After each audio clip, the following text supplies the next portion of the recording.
Kidney મૂત્રપિંડ ખરાબ થવાના અથવા તેની કાર્યક્ષમતા ઘટાડવાના મુખ્ય લક્ષણો નીચે મુજબ છે. ઘણીવાર શરૂઆતના તબક્કામાં લક્ષણો દેખાતા નથી, પરંતુ જેમ તકલીફ વધે તેમ નીચે મુજબના ચિહ્નો જોવા મળી શકે છે. કિડની ખરાબ થવાના મુખ્ય લક્ષણો: શરીર પર સોજો આવવા. કિડની શરીરમાંથી વધારાનું પાણી બહાર કાઢવાનું કામ કરે છે. જ્યારે તે કામ કરતી બંધ થાય ત્યારે શરીરમાં પાણી ભરાવા લાગે છે, જેના કારણે પગના પંજા, હાથ અને ચહેરા પર, ખાસ કરીને આંખોની નીચે સોજા આવે છે. પેશાબમાં ફેરફાર. વારંવાર પેશાબ આવવો, ખાસ કરીને રાત્રે. પેશાબ ઓછો આવવો. પેશાબમાં ફીણ વળવું. આ પ્રોટીન લીકેજની નિશાની હોઈ શકે છે. પેશાબનો રંગ લાલ થવો અથવા તેમાં લોહી પડવું. થાક અને નબળાઈ. કિડની એરિથ્રોપોએટીન નામનો હોર્મોન બનાવે છે, જે લાલ રક્તકણો બનાવવામાં મદદ કરે છે. કિડની ખરાબ થવાથી લોહીની ઉણપ એનિમિયા થાય છે, જેના કારણે વ્યક્તિને સતત થાક લાગે છે અને અશક્તિ વર્તાવે છે. ચામડીની સમસ્યા. શરીરમાં ઝેરી તત્વો જમા થવાને કારણે ચામડી સૂકી થઈ જાય છે અને ખૂબ જ ખંજવાળ આવે છે. ભૂખ ન લાગવી અને ઉલટી થવી. શરીરમાં યુરિયા અને અન્ય કચરો જમા થવાને કારણે ભૂખ ઓછી લાગે છે, વજન ઘટે છે અને સવારે ઉઠ્યા પછી ઉબકા કે ઉલટી થાય છે.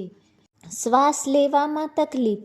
ફેફસામાં પ્રવાહી ભરાવાને કારણે અથવા લોહીની ઉણપને કારણે થોડું કામ કરવા છતાં શ્વાસ ચડવા લાગે છે.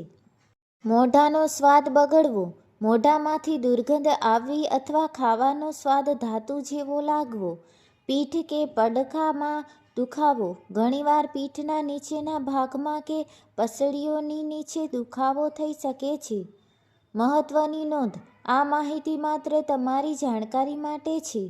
જો તમને આમાંથી કોઈ પણ લક્ષણ લાંબા સમય સુધી દેખાય તો તરત જ નેફ્રોલોજિસ્ટ, કિડનીના ડૉક્ટરનો સંપર્ક કરવો અને પેશાબ થતા લોહીની તપાસ કરાવવી જરૂરી છે.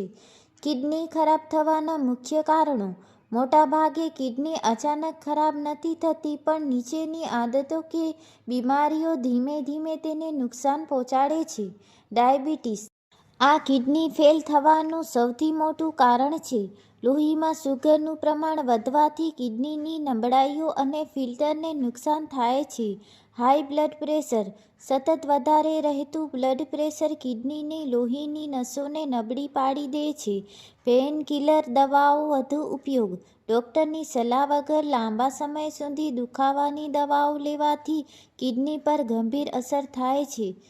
કિડનીમાં પથરી. વારંવાર પથરી થવી કે પેશાબમાં રૂકાવટ આવવાથી કિડનીને નુકસાન થાય છે. વારસાગત બીમારી. જો પરિવારમાં કોઈને કિડનીની તકલીફ હોય તો આવનારી પેઢીને પણ જોખમ રહેલું છે. ઓછું પાણી પીવું. શરીરમાં પૂરતું પાણી ન થવાથી ઝેરી તત્વો બહાર નીકળતા નથી, જે કિડનીને બગાડે છે. નિદાન માટે કઈ તપાસ કરાવવી? જો તમને કોઈ લક્ષણો દેખાય તો ડૉક્ટર નીચે મુજબના રિપોર્ટ કરાવવાની સલાહ આપે છે. Serum creatinine. આ લોહીનો રિપોર્ટ છે. જો ક્રિએટિનાઇન લેવલ ઊંચું હોય તો કિડની બરાબર કામ નથી કરી રહી તેમ મનાય છે. Urine test. પેશાબમાં પ્રોટીન જાય છે કે કેમ તે જાણવા માટે સોનોગ્રાફી. કિડનીની સાઇઝ અને આકાર જાણવા માટે. કિડનીને સ્વસ્થ રાખવાના ઉપાયો. તમે તમારી જીવનશૈલીમાં થોડા ફેરફાર કરીને કિડનીને સુરક્ષિત રાખી શકો છો. બ્લડ પ્રેશર અને સુગર કંટ્રોલમાં રાખો. જો તમને ડાયાબિટીસ કે બીપી હોય તો દવા નિયમિત લો અને તેને કાબૂમાં રાખો. મીઠું ઓછું ખાવું.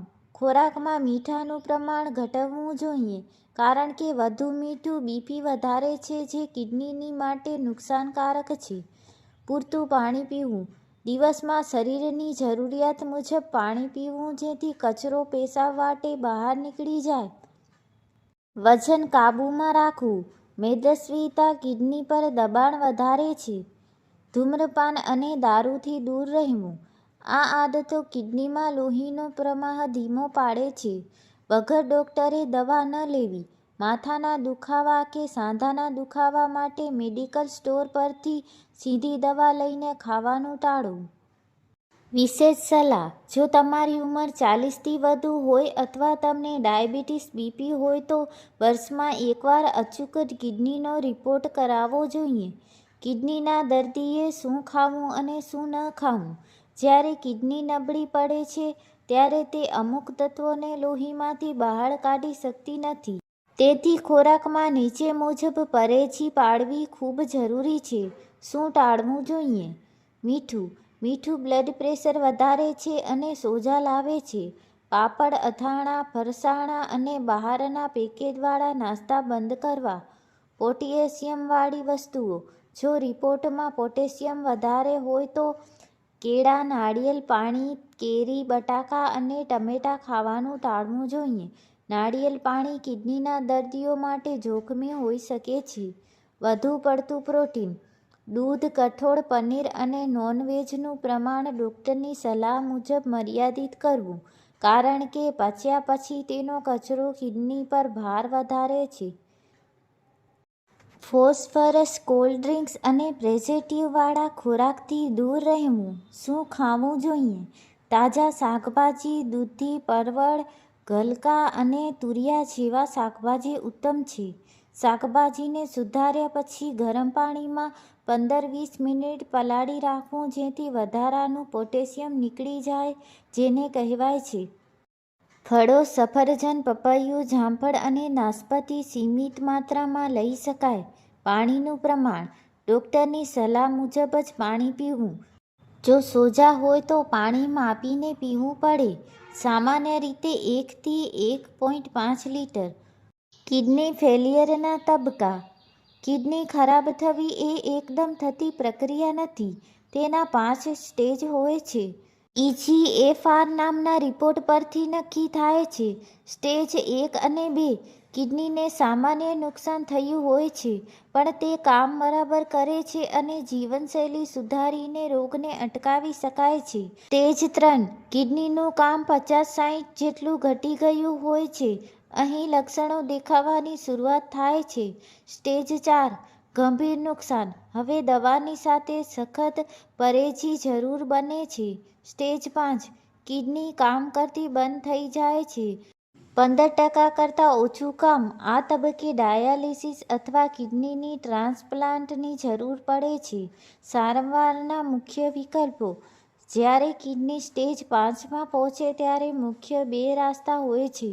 ડાયાલિસિસ મશીન દ્વારા લોહીને શુદ્ધ કરવાની પ્રક્રિયા આ અઠવાડિયામાં 2 કે 3 વાર કરાવવાનું પડે છે. કિડની ટ્રાન્સપ્લાન્ટ ઓપરેશન દ્વારા નવી કિડની બેસાડવી. આ કાયમી ઇલાજ માનવામાં આવે છે જેનાથી દર્દી લગભગ સામાન્ય જીવન જીવી શકે છે. કિડની વિશેની ગેરમાન્યતાઓ. ગેરમાન્યતા: કિડની માત્ર દારૂ પીવાથી જ ખરાબ થાય છે.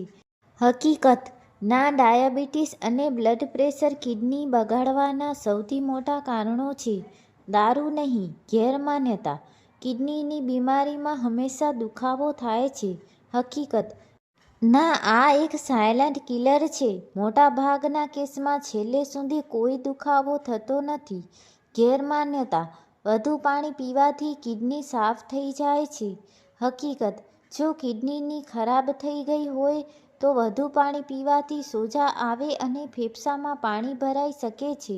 સ્વસ્થ વ્યક્તિ માટે વધુ પાણી સારું છે પણ કિડનીના દર્દી માટે નુકસાનકારક હોઈ શકે છે.